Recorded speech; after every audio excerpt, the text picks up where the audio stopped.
الحمدللہ حمدن کثیرن طیبا مبارکن فی۔ Welcome to channel روحانی پرواز۔ روحانی پرواز میں ایک نئے وظیفے کے ساتھ آج ہم آپ کو ایک دفعہ پھر سے خوش آمدید کہتے ہیں۔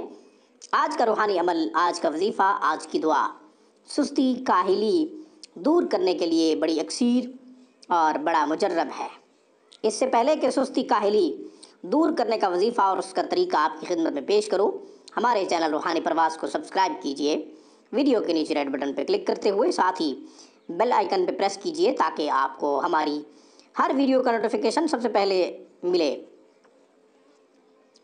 ہماری تمام تر اسلامی روحانی ویڈیوز سے سب سے پہلے آپ فائدہ اٹھایا کریں۔ اب میں عمل کی طرف آتا ہوں، اب میں دعا کی طرف آتا ہوں، اب میں وظیفہ کی طرف آتا ہوں۔ نبی کریم صلی اللہ علیہ وسلم کی تعلیمات سے میں نے دعا لی ہے، بزرگوں کا مجرب وظیفہ ہے، بزرگوں کا مجرب عمل ہے، لیکن دعا نبی کریم صلی اللہ علیہ وسلم کی مبارک احادیث میں سے منتخب کی ہے۔ سستی کاہلی دور کرنے کے لیے آپ نے یا حی یا قیوم برحمتک استغیث، اس کو صبح کی نماز کے بعد 100 مرتبہ پڑھنا ہے۔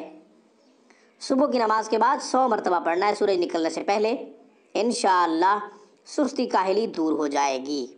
ہاں، یہ بھی ذہن میں آ رہا ہے جو پہلے ہی سست اور کاہل ہے وہ صبح کی نماز کے لیے کیا اٹھے گا؟ جو صبح کی نماز کے لیے نہیں اٹھتا اسے چاہیے کہ عشاء کی نماز کے بعد یا مغرب کی نماز کے بعد یہ وظیفہ فکر کے ساتھ کریں، پریشان ہو کر، احساس ندامت کے ساتھ اللہ تعالیٰ سے رجوع کرتے ہوئے یہ وظیفہ کریں۔ 100 مرتبہ یا حی یا قیوم برحمتک استغیث، یہ دعا پڑھیں، یہ وظیفہ کریں، انشاءاللہ سستی کاہلی دور ہو جائے گی۔ جسم بوجھل ہوگا تو انشاءاللہ جسم سے بوجھ اتر جائے گا۔